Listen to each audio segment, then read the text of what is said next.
today, if you are following any of my platforms, you will know that there is a topic that I'm going to be doing a masterclass on, a free masterclass on here very soon. It's actually going to be in February.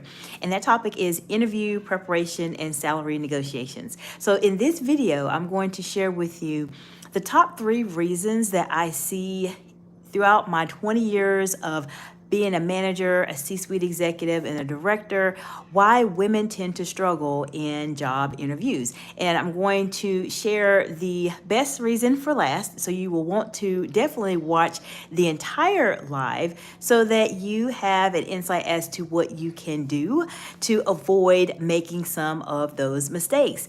So I am going to say hello to everyone as they join. I appreciate you all for being here today and encourage you to answer or ask any questions you may have. If you've had an interview that you are perhaps that's coming up very soon, or perhaps you had an interview recently, or there's a question you felt a bit stumped on, I'm really here to help you on your journey as it relates to preparing for your interviews. So if you have any questions, just let me know. I'll be happy to give you my 20 years of experience to help you do really well. So I know how important it is to perform well in an interview, because the interview itself actually helps to set you up for success. And so it's something that you definitely want to do your best on, because it actually helps to format and shape the rest of your career. You can take different positions and change roles and change industries, but the interview that you go on that ends up being the job that you decide to go with can sometimes make or break the direction your career is going in. So I want to share with you a couple mistakes that I have seen people make over the years as it relates to interviewing. And I have 3. There's a lot more I can go into. So if you wanted to learn more, definitely leave something in the comments for me. I will be happy to go into a lot more depth on these particular situations whenever they come up. So one of the first reasons that I see why people, women in particular, tend to struggle with interviews is that the stories that they need to share are not defined. So specifically what I mean by this is that oftentimes you will have a lot of things in your head. There's like a lot going on in here.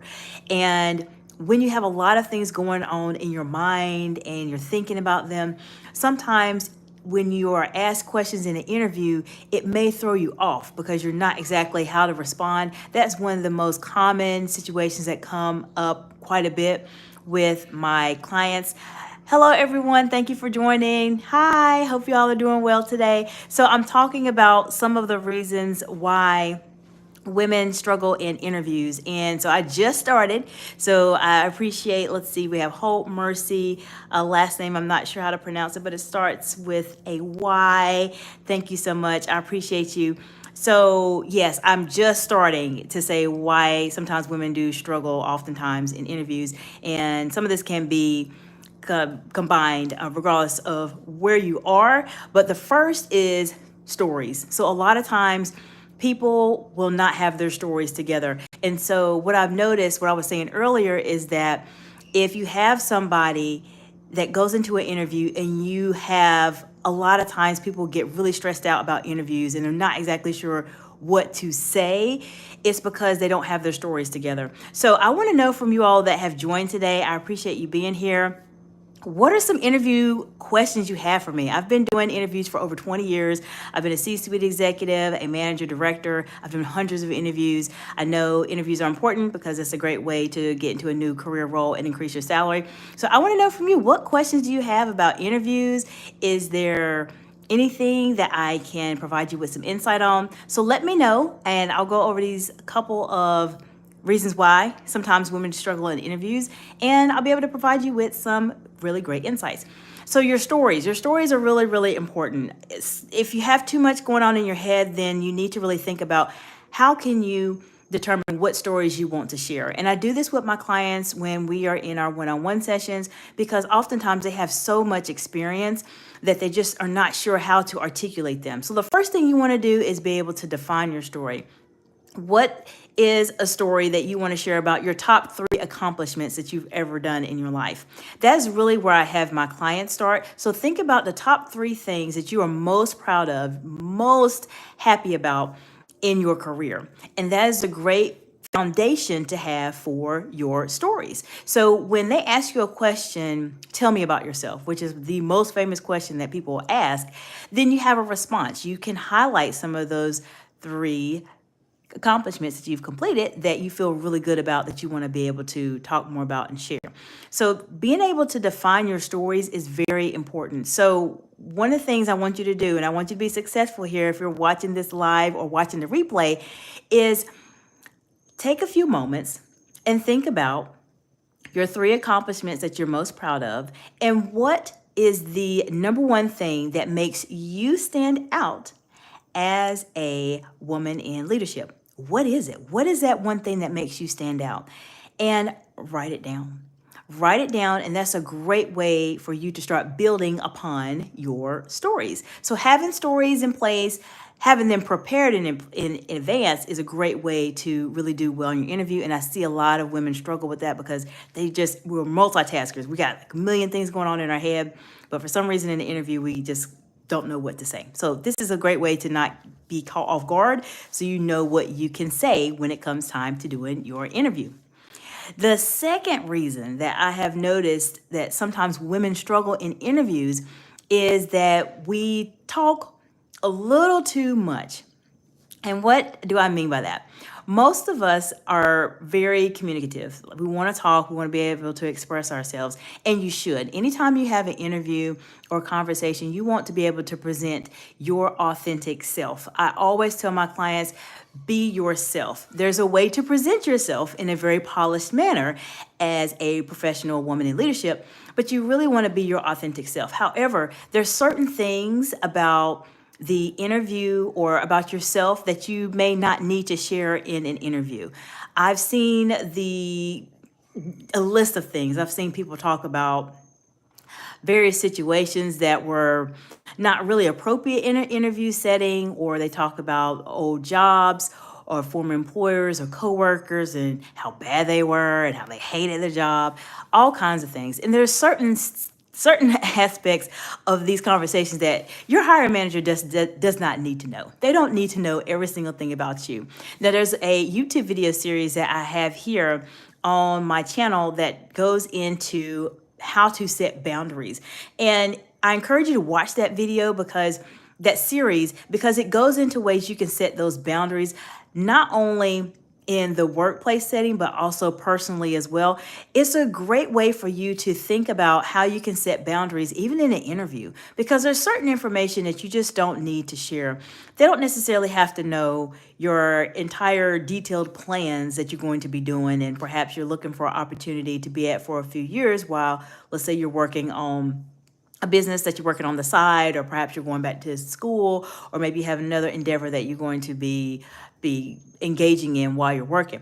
There's just some stuff they don't need to know. So make sure that you try not to make that mistake when it comes to being in an interview as a woman. So if you are just joining, welcome. I appreciate you all for being here today and saying hello. I appreciate that. If you have any questions specifically as it relates to interviewing, any help that you would like to have, any support, any questions, any scenarios, I have seen it all at this point that you want to get some answers for, or maybe have a good game plan or strategy on how to address, then just let me know in the comments below. Even if you're watching the replay, this is a great opportunity for you just to leave something in the comments. Feel free to like this video if this information is of value to you, to help you as a woman in leadership as you are navigating the interview process. So if you're just joining, we've talked about two reasons why women struggle in interviews. The first reason was because we do not have our stories together. And so you'll need to watch the video back and learn a little bit more about why we don't have our stories together and what you can do to develop your story. The second is that sometimes we talk a little too much. We share a little too much in the interview process that we don't really need to share. Your hiring manager doesn't need to know everything about you. Okay. So the third reason I see why women struggle in their interviews And this is a good one that people don't really think about as often, but this one is a big one. Are you ready for it? This is the last one. And I may be able to give you a bonus depending on if you all are able to let me know if you got any questions. But the last one, I said I was going to say the best for last, is by not asking any questions. When you finish with an interview, most of the time, if the employer, I would say, cares about you to some extent, I hope they do, but if they ask you, do you have any questions? I have seen a lot of women just say, I don't have any questions, or I can't think of any questions right now, or if I have any questions, I'll let you know. I don't want you to do that. There needs to be a question that you need to ask them about this position. And so you might be wondering, well, why does me as the candidate asking a question to the interviewer come up as a reason why people struggle? Well, what happens oftentimes is that we are in an interview setting. There's reasons why we're applying for this job, correct? Some of the reasons might be we need another role. We got to get into another role. The second reason might be we are in a toxic work environment, which I've been in those, and you just don't want to, just ready to get out as fast as possible. Or it could be financial. You may be in a transition. You may really need to go ahead and get into another role to help you bridge the gap financially. And there could be other reasons too. You just want to make a change. It could be a lot of things. But oftentimes we just kind of go with it. And we don't ask those really good questions that we need to ask. So I have a couple video here about interview preparation and getting yourself ready. And if you're just joining, I am going to be hosting a free masterclass in February as it relates to interview preparation, salary negotiation. So you will definitely want to either follow me here on YouTube or on LinkedIn and Instagram, where I can provide you with some insight in terms of when I'll have that. And being on my email list is a great way to get you some support too. So sign up at www.xliexcellence.org and you'll be able to know when that particular event takes place. So going into why you should ask questions. Oftentimes when we're accepting interview positions and etc., we don't ask those questions that we really need to ask. And then we'll get into a role. The first couple days are great. Maybe the first week is great. The first month, 2 months are fantastic. But then after that, things are not good at all. And we're wondering, oh my gosh, why did I take this job? This is so frustrating. Why didn't I know about this? Well, the reason why is because you did not ask questions. There are certain questions that you can ask to get a very good gauge of the company. I'm going to share with you my secrets that I have asked over the years that I help my clients with. Now, if you want to get some more customized support as it relates to helping you specifically be able to prepare for your interview or prepare for upcoming interviews, I have a very, very unique process that I do with my clients. It's a very high quality, high touch, one-on-one process to help them do well with their interviews. We do a deep dive into the jobs they're applying for, what's on their resume, how can we put those two together, how to develop their stories, and we do virtual practice interviews as well to get them comfortable answering questions. So if you want some additional support, email me at info@xliexcellence.org, and I would be happy to have a conversation with you about where you are and how I can support you. So the secret I want to share with you that you can do to ask questions if you don't know the answers or if you don't know really what to ask. One of them is, are you ready? Is this position a replacement or an expansion? I just had a conversation with my client about this. And so you might be wondering, what does a replacement or expansion have to do with a position? This, Women in Leadership, tells you quite a bit about a company. If they are hiring for a replacement position, that means someone was in this role previously. So that could either be very good or it may be something for you to really think about. So if they had someone previously in that role, excuse me, a lot of times what may happen is that maybe the person transitioned to another role, perhaps they were promoted, or they just completely left the job because they didn't like it. And so you'll have to take a few moments to very carefully look at the response of the interviewer, because I guarantee you their response, their nonverbal cues will tell you what they may not want to tell you. So if you have a replacement position, and let's say you have a conversation, they say, yeah, we're replacing, this is a replacement position. The fact that they look that way or lower their voice means that you might want to be concerned. You may want to dig and ask a follow-up question. And so I'm gonna give you a follow-up question to ask if this is a replacement position. Follow-up question would be, what are some of the challenges that you foresee someone having in this particular role? That will tell you a lot more too, because then you'll get some insight into, one, this is a replacement position. Number two, what are the challenges? Because they will tell you what the challenges are, and they're going to tell you what the challenges the person had before you, if they select you for the role. So I'm giving you some expert level tips here, some definitely secrets from the C-suite, absolutely, that people don't really think about when it comes to interviews. That's if it's a replacement. If it is a expansion position, those are good and can be some areas of concern too. The good part about it is, if it's expansion in terms of why they're hiring, means that the company's growing, and growth is always fantastic, because that means there is hopefully some stability there for you, and that you'll be able to be in a setting where you can grow professionally in your role. However, if they say it's an expansion position and you are the first person in this role ever, we just wrote a grant for this role and you're going to be our number one person in this role, you need to ask some questions, because sometimes when you're in those type of settings, it could be a setup. And sometimes they may not have it together, and they have this expectation that you need to be able to do everything, but they don't know how to organize it together. And it can put you in a very, very tough situation where you're basically put in a situation where people are expecting you to do a lot more than what you really need to do, or they may expect you to do something that they have no idea of how to do. So that is how expansion can be a good thing, and can be something that you might want to think about. Now, I'm going to give you a follow-up question, because I told you I was going to give you some bonuses and really save the best for last. So if it is a expansion position that they have, a follow-up question that you can ask would be the following.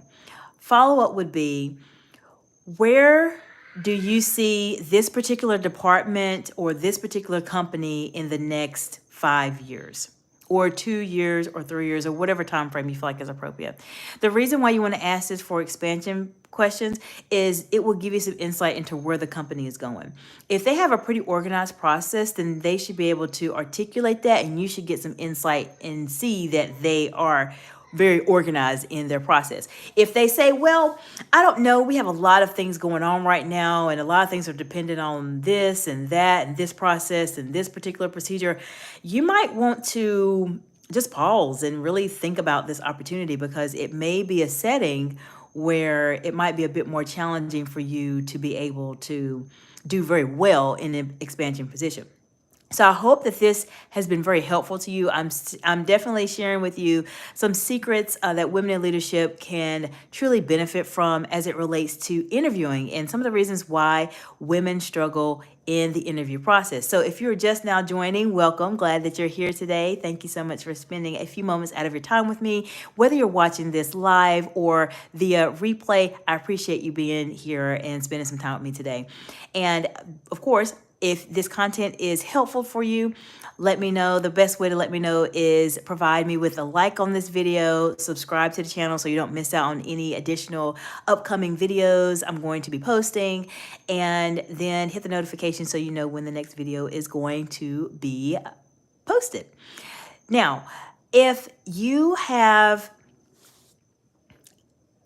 an interview coming up and you're a woman in leadership, we just talked about three ways that women sometimes struggle in and interview. The first is that they do not have their stories defined. The second is that sometimes we talk a little bit too much and share too much. So we want to set those boundaries in place. And the third reason why women struggle in interviews is that we do not ask questions. So I just gave you some really good insights into the type of questions you might want to ask as a great way to put you ahead of the game. These will definitely be a game changer for you. So if you have any other questions, feel free to let me know. If there's any other topics that you want to learn more about, let me know. I will say that I do have several master classes that are going to be coming up in the month of February. My goal is really to help women in leadership be able to kick off 2025 by the end of quarter one in a good position. And so the master classes that I'm going to be hosting, just so that you are aware, the first master class is based on your responses for the polls that I posted online. And the very first topic that the Women in Leadership wanted to learn more about was interview preparation and salary negotiation. So I'm going to go into interview preparation as my very first master class. The second master class is going to be on presentation skills, and the third master class, my kids are having a party down there. My third master class is going to be on executive presence, and my fourth and final master class is going to be on elite communication at work. So if any of these topics sound of interest to you as a woman in leadership and you're really ready to go to that next level, communicate as a polished executive that you want to be known as, then you'll definitely want to follow me, spend some time on some of my social media platforms. Here on YouTube, I have some content that will help you on your journey. There's just a lot of resources that I want to be able to share to women in leadership so that they can do very well. Oftentimes, there's not a book, unfortunately, for us to know exactly what we need to do, what we need to say, how we need to respond, when we need to deal with a crisis situation. How do we manage a crisis situation? How do you manage backstabbing at work? There's a lot of things that we're just not taught really how to do. And I want to be able to share with you my over 20 years of experience as a C-suite executive, a manager, and a director to give you that next level skill set so that you can truly excel in your careers or in your businesses, whatever it is that you're going to be doing in your life. So if there are not any questions, I hope you have a fantastic day. And I'm here to support you on your journey. Let me know what you need, what topics you want to learn more about. There's really not any topics as it relates to it being in a professional setting that I'm not comfortable talking about. So if there's something that you want to get some customized support, or maybe you have something that's a bit more sensitive you don't want to necessarily talk about in a public setting, then just email me at info@exciteexcellence.org, and I will be happy to respond and help you out on your journey. So until then, I hope you have a fantastic day, and bye for now.